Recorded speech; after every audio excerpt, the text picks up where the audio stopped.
যে আমি এই জালসার ফাঁকে ফাঁকে নিজে একটা ট্রাভেলস করেছি, যেটাতে মানুষকে মক্কা মদিনা আমি সাথে যেয়ে নিয়ে যাই।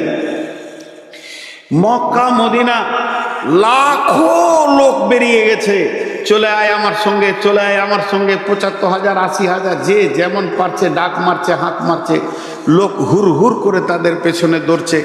এখনকার মানুষ ২০ টাকা কম পেলে ওই দিকেই দৌড়বে, ২০০ টাকা কম পেলে, ১,০০০ টাকা কম পেলে ওই দিকেই দৌড়বে। এটা বিজনেসে পরিণত হয়ে গেছে, সেবাতে নয়। তবে আল্লাহকে সাক্ষী রেখে বলছি, ওই মক্কা মদিনার মাটিতে আমি যাদেরকে নিয়ে যাই তাদেরকে আমি বিজনেস করি না, তাদেরকে সেবা দিই। জেদ্দা থেকে শুরু হয়, কেন এসেছি, কেন কাবাতে আমি পৌঁছালাম, কাবাতে কে পৌঁছেছিল আগে, আল্লাহ আমাকে নিয়ে এলো কেন, এর উপরে আয়াত দিয়ে আমি কথা বলতে থাকি। মানুষের জ্ঞান বিবেক খুলে চোখের পানিতে কাঁদে, হ্যাঁ সত্যিই তো তাই। তারপরে মক্কাতে যাওয়ার পর মক্কা কোথায় কি, কোন ঘটনা, কোনটা আরাফাত, কোনটা মিনা, কোনটা মুজদালিফা, কোনা কোথা কি আমল আছে, সেগুলো আমি নিজে বর্ণনা রাখি। অতএব এর একটা আলাদা স্বাদ পাবেন। সে মক্কা থেকে যখন মদিনা যায়, তার পথিমধ্যে যে কথাগুলো আছে, রসুল কিভাবে হিজরত করেছেন, কিভাবে কোন দিকে গেছেন, কিভাবে মদিনা পৌঁছালো, তার কথা আমি রাখি এবং মদিনারও কথা রাখি। অনেকে লিখে দিচ্ছে অভিজ্ঞ আলেম দিয়ে গাইড করানো হবে। দেখেছি শুধু মক্কা মদিনার ভিতরে ছেড়ে দিয়ে চলে আসে। আমি তো গেছি ওই অভিজ্ঞ আলেমদের সাথে। এক অভিজ্ঞ আলেম বলছে, বাসটা মদিনা ঢুকছে, সবাই সালাতো সালাম করো, ইয়া নবী সালাম আলাইকা শুরু করে দিলে। বুঝি মানুষ বুঝে না যে এটা কোন কোন ক্লাসের কোন জাতির আলেম, এটা বুঝে না। আমি বসে আছি, বলছে মৌলানা উঠেন, ইয়া নবী সালাম আলাইকা বলেন। তুই বল, দু কলম আমি পড়ে এসেছি, তোর মতো আমি অত পাগলা লয় যে এখন ইয়া নবী সালাম আলাইকা বলতে হবে।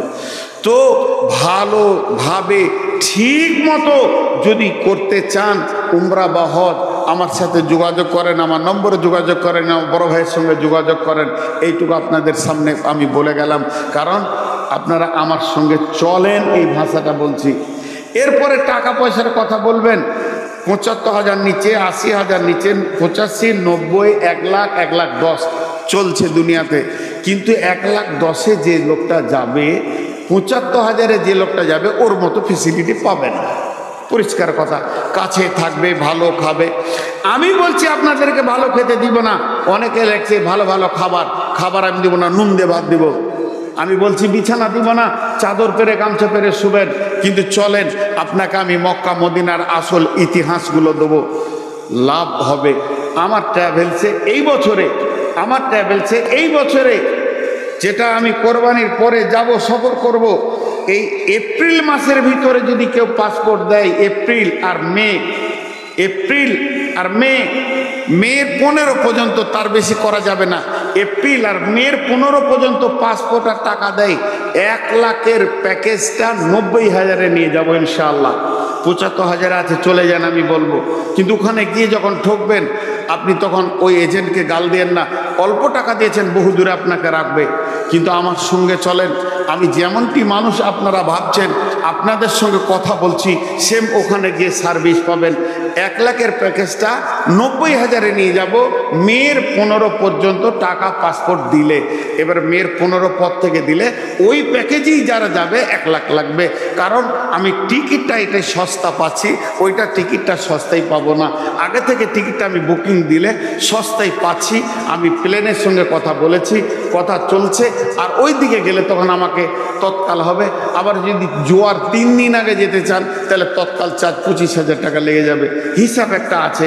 তো মের ১৫ তারিখ পর্যন্ত, এপ্রিল মে ১৫ তারিখ পর্যন্ত পাসপোর্টের টাকা যদি জমা দিতে পারেন, তো ইনশাআল্লাহ ১ লাখের প্যাকেজটা ৯০,০০০ আপনাকে সফর করাবো। আমার কথা বলা শেষ।